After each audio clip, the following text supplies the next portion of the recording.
যে কথাগুলো শুনে আপনাদের কলিজা শীতল হয়ে যাবে। এসেছি আমাদেরকে কে এনেছে? যারা আসতে পারেনি তাদেরকে আসার তৌফিক কে দেননি?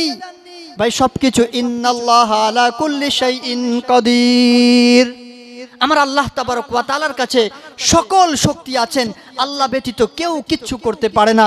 এজন্য আমার আল্লাহ তাবারক ওয়া তাআলা ডাক দিয়ে বলেন, মা গররাকা বিরব্বিকাল কারীম, ও আমার বান্দা এত নিয়ামত দিলাম, তারপরেও কোন এমন মাবুদ পেলে যেই মাবুদের জন্য আমার মতো রহিম, আমার মতো রহমান রবকে ভুলে গেলে? কোন এমন মাবুদ পেয়েছো? কোন এমন মাবুদ পেয়েছো যেই মাবুদের জন্যে, যেই রবের জন্যে আমার মতো রবকে ভুলে গেছো, আমার মতো সৃষ্টিকর্তাকে ভুলে গেছো? ও বান্দা, তুমি কি দেখো না, তুমি যৌবনকালের অহংকার দেখাও, অথচ তোমার মতো যুবক হাজার হাজার কবরস্থানে শুয়ে আছে, আর তাদের কবরের উপরে দুগলা ঘাস জ্বালিয়ে গেছে। ঠিক কিনা ভাই? ও বাবা, তুমি শিক্ষার অহংকার দেখাও, তোমার শিক্ষা বেশি দিন টিকবে না। বুড়ো বয়সে চলে গেলে দেখবে শিক্ষিত মানুষ, প্রফেসর মানুষ নিজের নামটাও সঠিকভাবে লিখতে পারে না। ও বাবা, তুমি মাল দৌলতের অহংকার দেখাও, আমার আল্লাহ তাবারক ওয়া তাআলা অনেক বাদশাকে, সন্ধ্যার বাদশাকে সকালে ফকির বানিয়েছে, আর সকালের বাদশাকে সন্ধ্যায় ফকির বানানোর পর আবার সন্ধ্যার ফকিরকে সকালে বাদশা বানিয়েছে। বলেন ঠিক কিনা? মহতরম দোস্তর বুজুর্গ, অহংকার করা মানুষের শোভা পায় না, অহংকার মানুষের শোভা পায় না। এই অহংকার এই দুনিয়ার জামিনের সর্বপ্রথম গুনাহ। শয়তান অহংকার করেছিল বলেই শয়তানকে আল্লাহ তাবারক ওয়া তাআলা শয়তান বানিয়ে দিয়েছেন। মহতরম দোস্তর বুজুর্গ, আল্লাহ তাবারক ওয়া তাআলার জন্য আমরা যে এই যে একবার যে আলহামদুলিল্লাহ পড়লাম, এই আলহামদুলিল্লাহ পড়ার বিনিময়ে আমার আপনার মাথার উপর থেকে আসমান পর্যন্ত যত খালি জায়গা আছে, সমস্ত খালি জায়গাকে আল্লাহ নেকি দিয়ে ভরপুর করে দিয়েছে। সমস্ত খালি জায়গাকে আল্লাহ কি দিয়ে ভরপুর করে দিয়েছে? নেকি দ্বারা ভরপুর করে দিয়েছে। মহতরম দোস্তর বুজুর্গ, হযরত ইউসুফ আলাইহিস সালাতু ওয়াস সালামের জুমানায় গমের কমতি হয়ে গেল। গম, এই যে আমরা যে রুটি বানাই, যেই গম, এই গমের কমতি হযরত ইউসুফ আলাইহিস সালাতু ওয়াস সালামের জামানায় হয়ে গেল। এখন ইউসুফ নবীর জামানায় যে বাদশা ছিল, এই বাদশা রাষ্ট্রের সমস্ত মানুষকে ডেকে বলল যে দেখো, গমের কমতি হয়ে গেল, যারা ধনী আছো তাদের কাছে তো খাওয়ার মতো পরিমাণ মতো গম আছে, কিন্তু যারা গরিব আছো তাদের বাসায় তো গম নেই। তোমরা এক কাজ করো, যারা আবাদ করেছো তোমাদের সমস্ত গমগুলো আমার এই সরকারি দফতরে এনে জমা করো, এখান থেকে ধনী হোক গরিব হোক সবাইকে আমি গম বিতরণ করব, আর এই গম দিয়ে তোমরা চলবে। এই কথা বলে সমস্ত গমকে হযরতে ইউসুফ আলাইহিস সালাতু ওয়াস সালামের জামানার বাদশা নিজের কাছে জব্দ করে নিল।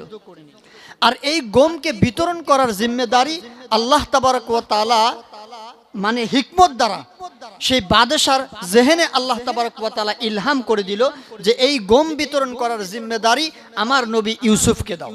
সেই বাদশা এই গম বিতরণ করার জিম্মেদারি ইউসুফ নবীকে দিল। এখন ইউসুফ নবী এই গম বিতরণ করে। বাদশা বলেছে, হে ইউসুফ, তুমি মনে রাখবে যে একজন মানুষকে একবারই গম দিবে, দ্বিতীয়বার দিবে না। একজন মানুষকে একবারই গম দিবে, দ্বিতীয়বার দিবে না। ঠিক আছে, ইউসুফ নবী যেই মানুষ আসে সেই মানুষকে একবার গম দিয়ে দেয়। একদিন দুই দিন এইভাবে দিতে দিতে অনেক দিন যাওয়ার পর একজন যুবক, সুন্দর একজন যুবক হযরত ইউসুফ আলাইহিস সালাতু ওয়াস সালামের কাছে আসে এবং ইউসুফ আলাইহিস সালাতু ওয়াস সালামকে বলে যে আমাকে গম দাও। এইবার ইউসুফ নবী পরিমাণ মোতাবেক গম সেই যুবককে দেয়। এবার সেই পরিমাণ মোতাবেক গম নিয়ে সেই যুবক বলতেছে যে আমাকে আরো দাও। এবার ইউসুফ নবী বলতেছে, না বাবা, তোমাকে তো আর দ্বিতীয়বার দিতে পারবো না, কারণ বাদশা আমাকে বলেছে একজন ব্যক্তিকে একবারই দিবে। বাইরে যারা দাঁড়িয়ে আছেন বাবা, আপনাদের পায়ে ধরে অনুরোধ করি, আমি একজন মেহমান, মেহমানকে সম্মান করা, মেহমানকে শ্রদ্ধা করা আল্লাহ নবী সাল্লাল্লাহু আলাইহি ওয়াসাল্লামের সুন্নত। এজন্য বলবো যে দাঁড়িয়ে থেকে আমাকে অসম্মানী করবেন না, বসে যান। আপনারা বসলে আল্লাহ রাব্বুল আলামিন আমার দিল থেকে এমন এমন কথা বাহির করবে যে কথাগুলো শুনে আপনাদের কলিজা শীতল হয়ে যাবে। আর আপনারা যদি এইভাবে দাঁড়িয়ে থাকেন, এইভাবে হাঁটাচলা করেন, বাবা যেই কথা ধরবো সেই কথাটাও কিন্তু ভুলে যাব। পরে আমি যাওয়ার পর আপনারা বকাবকি করবেন কমিটিকে, আপনারা বকাবকি করবেন যেই ব্যক্তি আমাকে দাওয়াত করেছে সেই ব্যক্তিকে যে কেমন বক্তা ডেকেছে। এজন্য বলবো বাবা বসেন। একটু সময় বসেন বাবা, একটু সময় বসলে আপনার ক্ষতি হবে না, আপনার পাকা দানে মই চলবে না। একটু সময় বসেন বাবা, এখানে বসলে সওয়াব থেকে খালি হবেন না, এখানে বসলে রহমত থেকে খালি হবেন না, এখানে বসলে বরকত থেকে খালি হবেন না বাবা।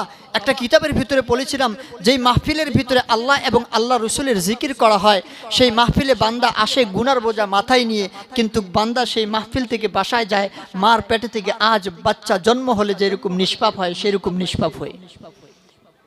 এই দিনই মাহফিলগুলোতে যেই বান্দা ইখলাসের সাথে আসে আল্লাহর কথা শোনার জন্য, আল্লাহ রসুলের কথা শোনার জন্য, আল্লাহ রসুল বলতেছেন এই মাহফিলে বান্দা আসে গুনার বোঝা মাথায় নিয়ে, আর আল্লাহ তাবারক ওয়া তাআলা সেই বান্দাকে গুনাহ মাফ করে মাসুম বানিয়ে বাসায় পাঠিয়ে দেয়। সুবহানাল্লাহ, সুবহানাল্লাহি ওয়া বিহামদিহি, সুবহানাল্লাহিল আযীম। মুহতারাম দোস্তর বুজুর্গ, আসেন আসেন আমার যুবক ভাই, আমিও তোমাদের মতো যুবক, আসো একটু কথা শুনি বাবা। একটু কথা শুনলে কোনো ক্ষতি হবে না।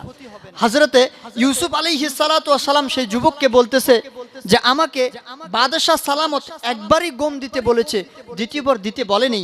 এইবার এই যুবক ইউসুফকে বলতেছে, ইউসুফ নবী, তুমি যদি জানো আমি কে, তুমি যদি জানো আমি কে, একবার নয় দুইবার নয়, আমি যতবার চাইবো তুমি ততবার গম দেওয়ার জন্য মজবুর হয়ে যাবে। এই কথা যখন শুনেছে ইউসুফ নবী এইবার ওই যুবককে জিজ্ঞেস করতেছে, হে যুবক, তুমি এত বড় কথা বললে যে আমি যদি জানি যে তুমি কে, একবার নয় দুইবার নয়, তুমি যতবার চাইবে ততবারই তোমাকে গম দেওয়ার জন্য মজবুর হয়ে যাব, বাধ্য হয়ে যাব, বলো না যুবক তুমি কে। এইবার এই যুবক হযরত ইউসুফ নবীকে বলতেছেন, ও নবী, তোমার কি মনে আছে ওই যে একটা সময় হযরতে জুলেখাকে নিয়ে তোমার উপরে তোহমত লাগানো হয়েছিল, আর সেই সময় একটা ছোট্ট বাচ্চা, কোলে থাকা বাচ্চা তোমার নির্দোষের গাওয়াহি দিয়েছিল। ও নবী, তুমি কি জানো সেই ছোট্ট বাচ্চাটা এখন কোথায় আছে, সেই ছোট্ট বাচ্চাটা এখন কোন হালতে আছে? ইউসুফ নবী বলে, না, আমি জানি না সেই বাচ্চাটা কোথায় আছে, কোন হালতে আছে। এইবার ইউসুফ নবীকে সেই বাচ্চা হেসে দিয়ে বলতেছে যে, হে আমার নবী, আমি সেই ছোটকালের সেই কোলে থাকা বাচ্চাটা, যেই বাচ্চাটা আপনি নবীর নির্দোষ হওয়ার গাওয়াহি দিয়েছে, আপনি নবীর নির্দোষ হওয়ার গাওয়াহি দিয়েছিলাম। এই জন্যে ইউসুফ আলাইহিস সালাতু ওয়াস সালাম এইবার ওই যুবককে বলতেছে, হে যুবক, তোমাকে একবার নয় দুইবার নয়, এই যে পুরা গমের গুডাউন তোমাকে দিয়ে দিলাম, তোমার যত গম লাগে তুমি নিয়ে যাও। যখন ওই যুবককে পুরো গমের গুডাউন দিয়ে দেওয়া হলো, আর যখন ওয়াক্তের বাদশাহ যখন এই খবরটা পেল যে হযরত ইউসুফ নবী একজন যুবককে পুরো গমের গুডাউন দিয়েছে, তখন ইউসুফ নবীকে ডেকে জিজ্ঞেস করে, ও নবী, তোমাকে তো বলেছিলাম যে একজনকে একবারই গম দিবে, তুমি সেই যুবককে কেন পুরো গমের গুডাউন দিয়ে দিলে? তখন ইউসুফ নবী বলতেছেন যে, হে বাদশাহ সালামত, ঘটনা এইরকম, ঘটনা এইরকম। এইবার সেই বাদশাহ হেসে দিয়ে বলতেছেন, হে ইউসুফ নবী, জানো কি, তুমি ওই বাচ্চাকে দেখে যত খুশি হয়েছো তার থেকে 1000 গুণ বেশি, তার থেকে লক্ষ গুণ বেশি খুশি আমার আল্লাহ তাবারক ওয়া তাআলা ওই বান্দার উপরে হয়, যেই বান্দা আল্লাহ তাবারক ওয়া তাআলাকে রাজি করার জন্য, খুশি করার জন্য একবার সুবহানাল্লাহ পড়ে। আল্লাহকে রাজি করার জন্য, আল্লাহকে খুশি করার জন্য একবার সুবহানাল্লাহ পড়ে, সেই বান্দার উপরে আল্লাহ তাবারক ওয়া তাআলা ওই ইউসুফ নবী যে ওই ছোট্ট বাচ্চাকে দেখে খুশি হয়েছিল তার থেকে 1000 গুণ বেশি খুশি হয়। সুবহানাল্লাহি ওয়া বিহামদিহি, সুবহানাল্লাহিল আযীম। গেটে দাঁড়িয়ে থাকা যুবক ভাই, আসেন ভিতরে আসেন বাবা, ভিতরে আসেন।